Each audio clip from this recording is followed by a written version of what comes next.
In terms of your faith,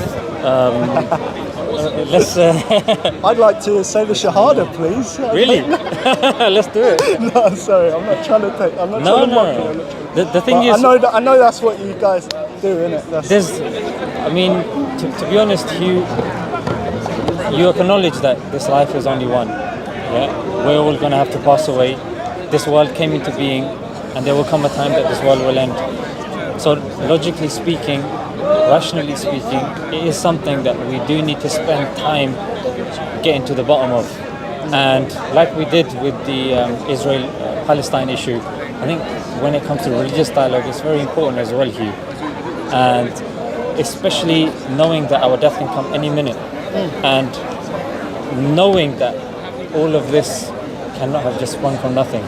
You know what I mean? Now you're saying... What is your view? Let's unpack that. What's your view about how it all started? Sure. So I'm a firm believer in unbelief, you know. I'm a militant unbeliever. I don't know that this is happening right now really that much. I'm not that lucid, you know. I think we're eternally on the periphery of understanding. You see when people's minds just go, man.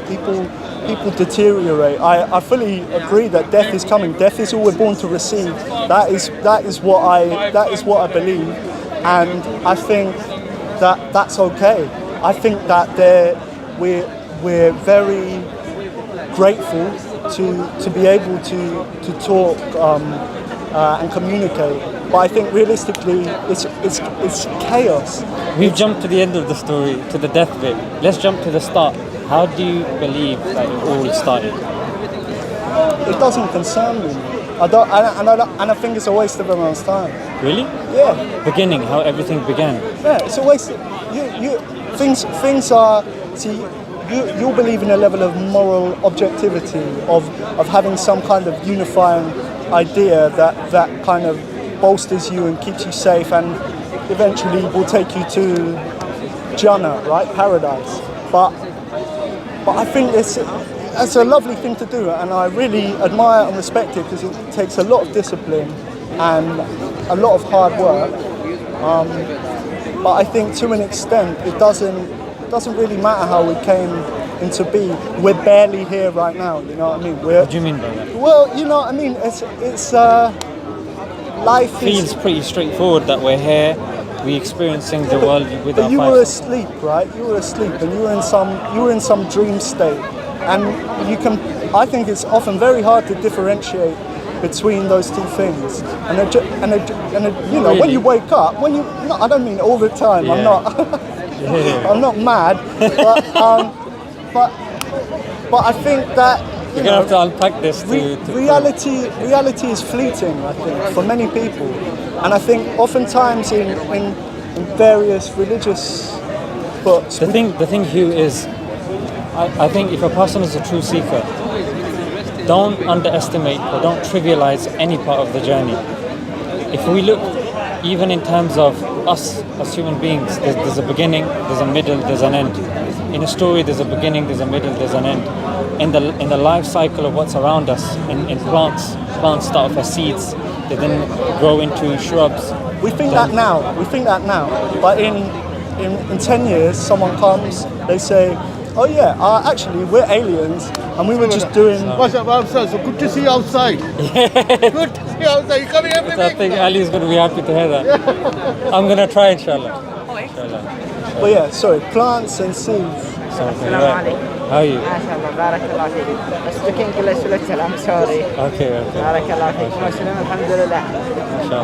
MashaAllah. Assalamu alaikum. How are you? How are you, alright? Alhamdulillah, how are you? Thank you very much. Good. You guys just, alhamdulillah, I'm good. Came to Gaffin Road. You know what? How are you? I'm good, mate. How are you? You're all right? It's tight. Yeah. Every night we should show you YouTube videos. No way. And now we still watch your videos. Look, Oh, he's raised well, mashallah. You raised him on a good diet, Swan to Jannah. every night before you sleep. What? And sometimes I don't know, man. I've got some more to say to it, Actually, maybe. wait for you. It's up to you. Oh, that's amazing. So you don't know what you're doing much, because before he used to watch pranks, Yeah. and it was okay, but it was nothing Islam. And suddenly he wanted something jokes, because jokes with Islam, perfect to see. So Jazakallah khair. No, I appreciate that. Bless you. Are you coming here every Sunday now? I'm gonna try. I've got holidays now from work, so I'm gonna try. You're teaching. I'm a teacher in Turkey. You know about us? So Alhamdulillah, I mean on the weekend I'm gonna try come because we do filming on Saturday as well. So just keep myself busy, isn't it? Sorry. Are you finished? No, I think we're still going. I'm gonna cut for now. Okay. No, I've just finished the conversation with him. Can I take a picture? You can do it. Do you want me to take one? Thank you very much. Thank you. My pleasure. My pleasure. Is it still running? Yeah.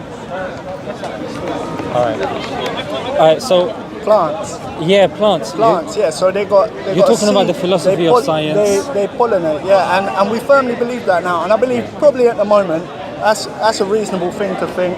Just like I think Islam's a reasonable thing to think. It's perfectly reasonable. It's a philosophy that governs the world. Why not take that on board? But in you know what I mean? In an hour, we could learn some brand new piece of information that completely. Okay, let's unpack that then. So you're saying maybe an alien. The thing is, I'm not a firm alien guy, but it could be an alien. It could be a kind of, you know, no problem. octopus. Let's throw stuff out there. Kind of- Octopus or alien, no problem. What do you prefer? There's going to be certain fundamental truths that aren't going to change. Yeah, regardless of what is discovered or what's not discovered, everything has a beginning. Yeah, cause and effect that exists. I don't know if that's our understanding of. That's a linear way of thinking about things, but that might only be because we can only utilize a certain percentage of our brain. You know, everything's 3 dimensions, right? What if there's 20 more? You know what I mean? So and in that context, saying everything has a line and an end, sorry, a start and an end. That might be like, I don't know, like you know, like trying to explain a phone to someone that, like, from the Stone Age. How can you explain that to them? Like the fact that there has been so much that we have not known and now know seems stupid. No, sorry, no, I'm sorry. Be yourself, no. You don't need to keep apologizing. I just mean stupid. From a personal perspective, not from a, you know, it doesn't seem stupid to do these things, but in terms of making determinations of a start and an end and things like that, it seems stupid I'm well aware of that view. That's why I can appreciate where you're coming from. Because sometimes it can seem frustrating, especially when you think that it's just never ending. There's many things that we don't know and we can't rationalize everything, and it's just too much to put into one human brain. I absolutely appreciate that, and I know it's I can appreciate that, but I still would put this forward that there is a fundamental truth, and cause and effect. For you to say that cause and effect will change, you would in essence have to say that things can pop out of nothing.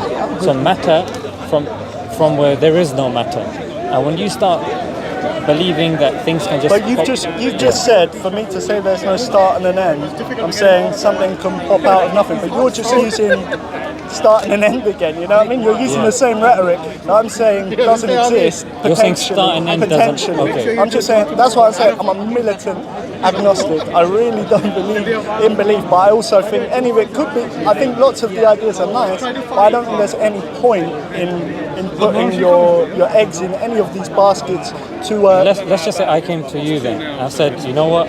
I'm interested in your kind of philosophy of life. Convince me. How would you start? I don't know, man, because what you're doing there, because you're the one that asked me to. Okay, yeah. If it's possible. Sorry, just to clarify, I'm just trying to say if you can wrap it up if it's possible. Yeah, but if you're in a good conversation, it is. No, if you guys are in a good point, carry on. Yeah, about a minute or two. Yeah? Okay, no Yeah, problem. well, this was not my main purpose. Can you bring him every week? Can you say it on camera, please? Yes. Can you bring him Zeeshan every week? Okay. You would like to see his beer and his feature. Inshallah. Inshallah. Make dua, brother. But the thing you've done there is... You know what? Ali, take it. Let me just speak to him off camera. I'll speak to him. No, finish Yeah, off. No, because I'm fine with that. this conversation's, I mean, it's a bit No. wishy-washy, hairy-fairy, isn't it? Oh, wait, what's going on? Where's the conversation now? I don't know, like, with him... Hello. Yeah. With him, he doesn't agree with any kind of set mechanism. He believes that things can change, and for us to pin ourselves to one mechanism, it's illogical. So why don't you carry on? Is there a specific reason? No, I mean, it's not. Yeah?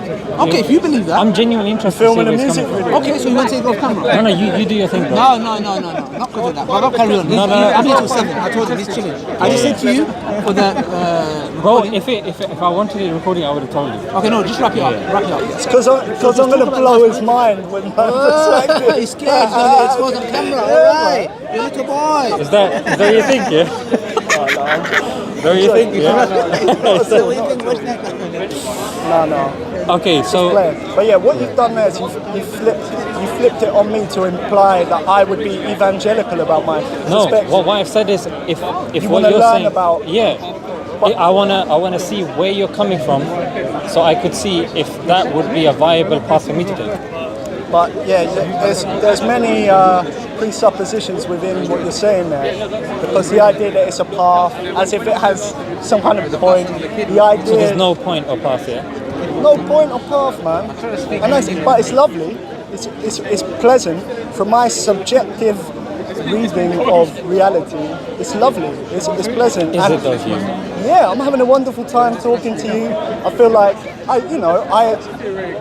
things like empathy and respect. These are What if things these are were to go notions wrong? that come from consensus. What if things were to go wrong in your life? How Things would you have deal? gone wrong in my life. How do you deal with it? How do you rationalize it? Yeah, I think that's the most normal thing that could be. I believe we come from chaos, and so when chaos rears its head, that makes complete sense. That's the most rational thing.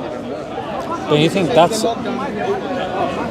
So you're saying when things go wrong, that's just a consequence of chaos, but isn't chaos itself a mechanism as well? Nah, not really. Chaos is a mechanism. No, it's not very. Chaos theory. That's it. Saying maybe chaos theory in a scientific context, but I'm the broad You're conceptual talking about the notion. dictionary definition of Well, chaos. yeah, I don't know it, but the feeling of chaos, and it's not like a mania, it's just a presentness, an immediacy that there is merely this moment now, and I appreciate that. You don't think that. What about when you hear of people like the Prophet Muhammad as historical figures and what they've achieved and what they've done?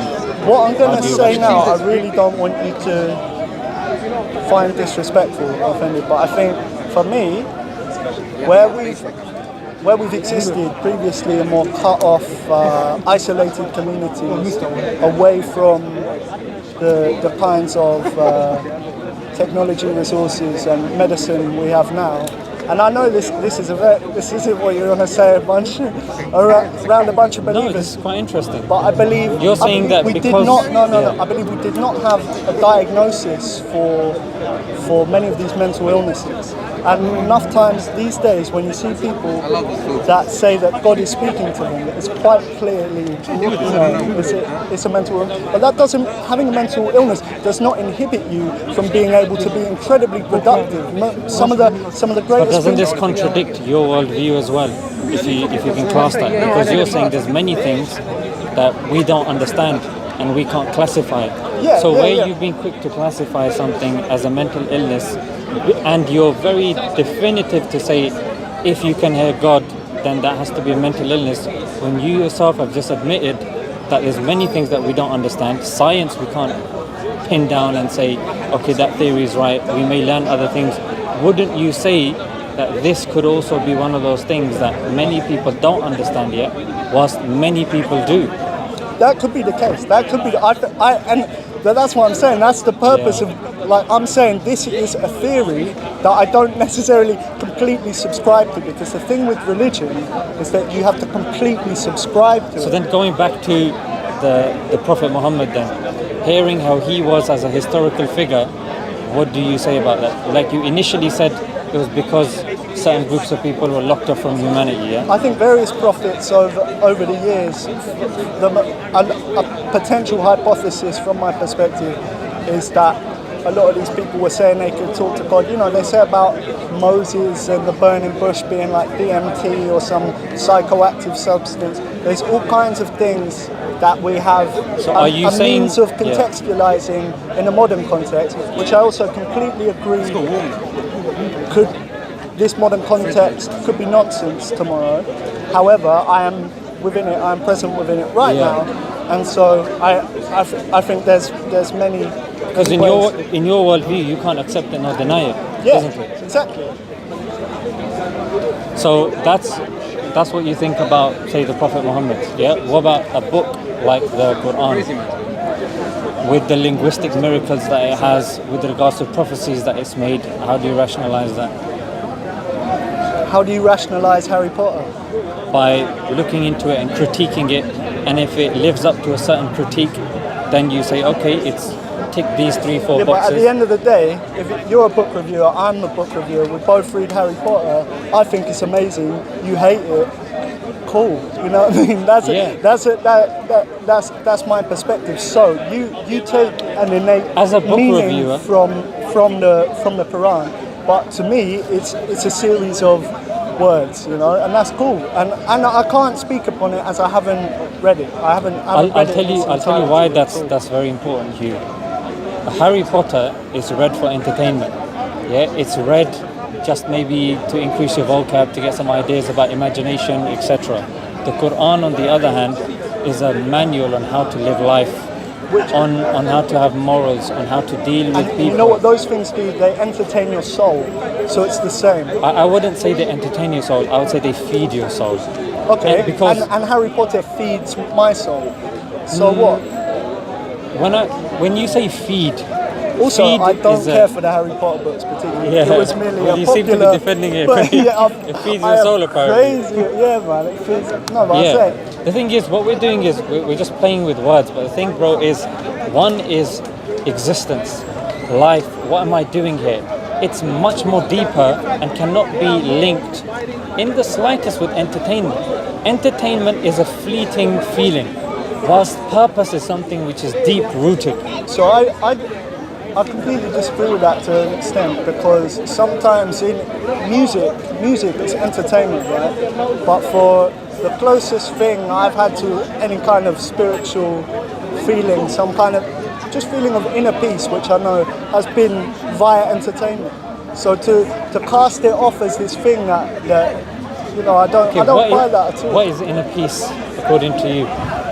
You know, it's just a more positive feeling within that particular moment. I don't understand. Okay, so at the moment you feel okay, but No, I someone, feel happy because I'm speaking to you. well, okay, at the moment you feel happy. Okay, I wouldn't say I have inner peace speaking to you. You see the difference? yeah, absolutely. Yeah, one's happy, one's inner peace. Inner peace could be, I could be in an argument with somebody, but I'm content. I'm using religious terms, which probably, you know, like spiritual terms, which is probably unhelpful if I'm trying to say I am not spiritual or religious. So Yeah, you're sending mixed messages. yeah. But you know what I mean? I've still observed. It's what my observation of what I feel.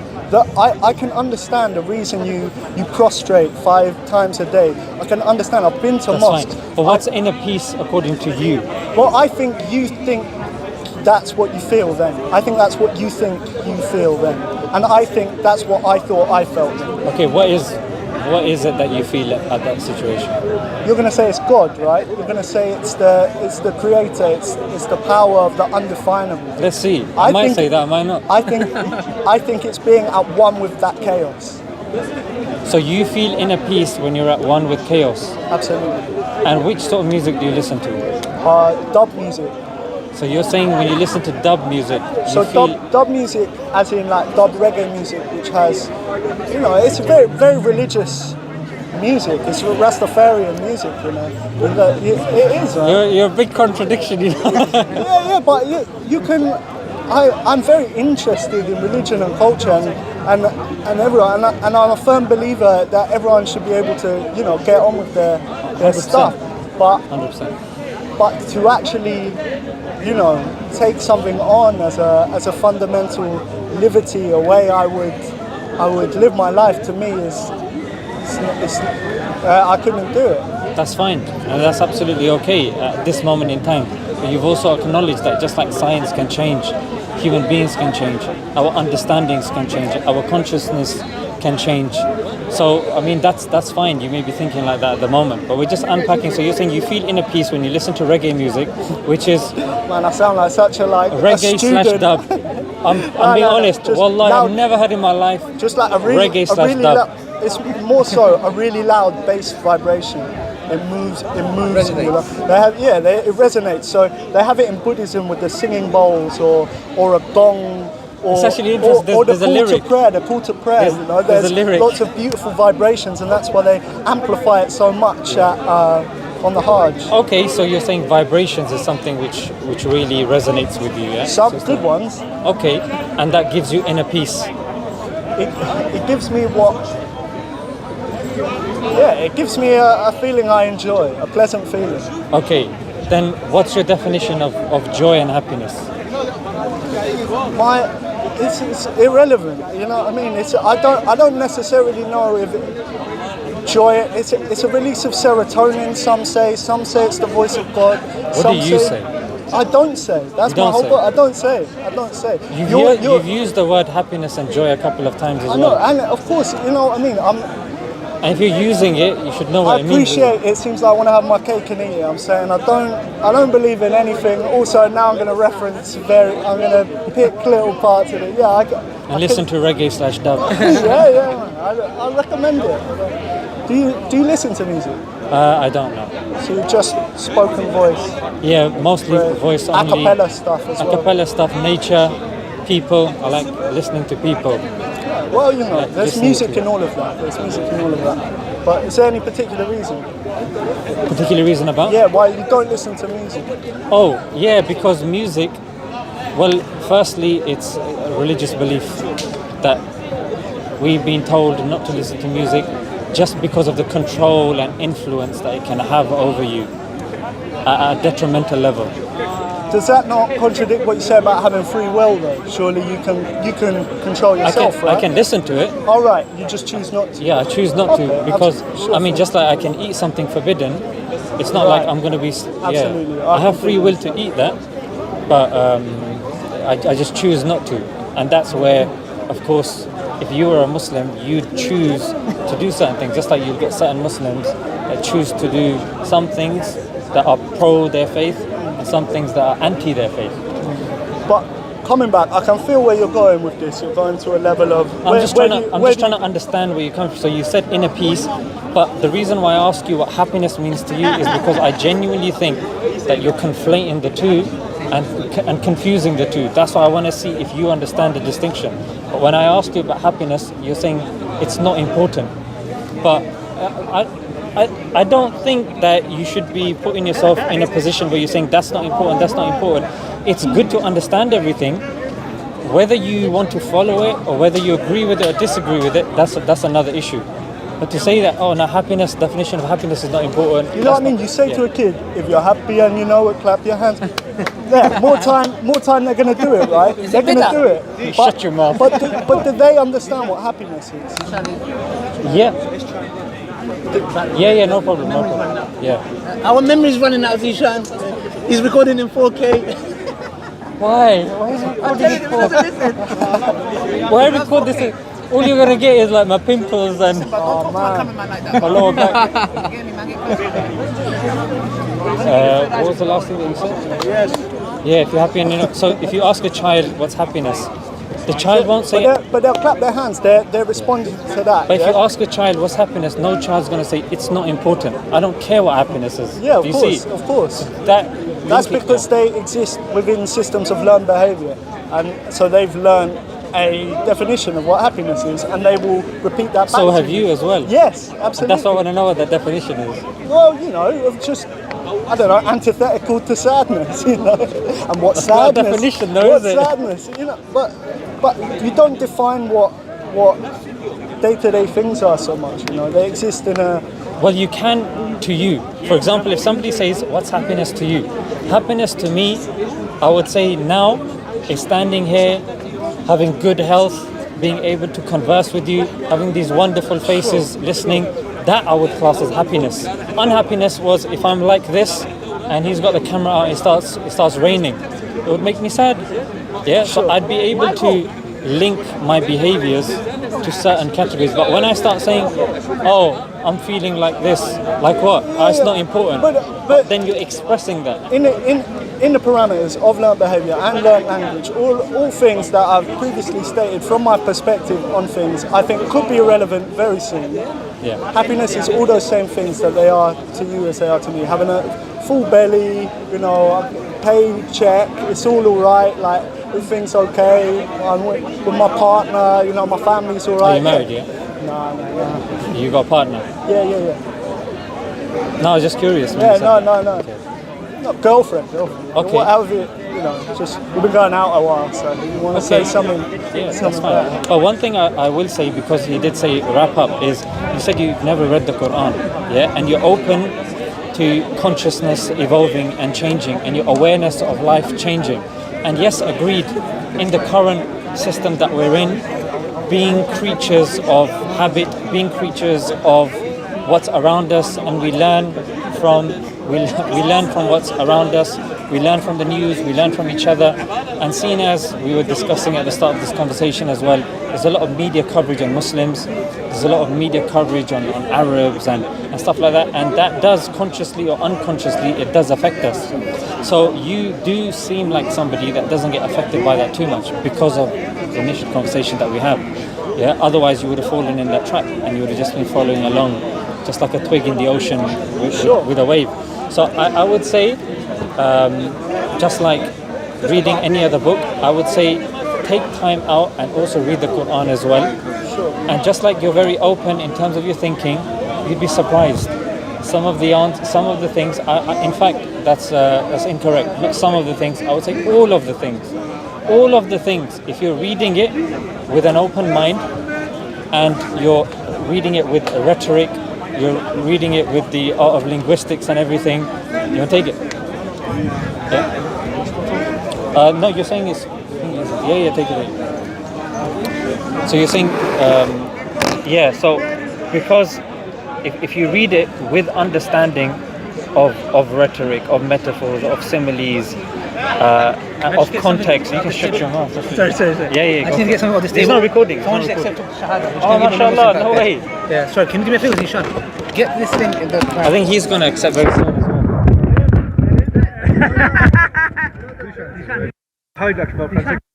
Yeah. Oh, picture, yeah? No, it says a gift. Can you get one? Yeah. No.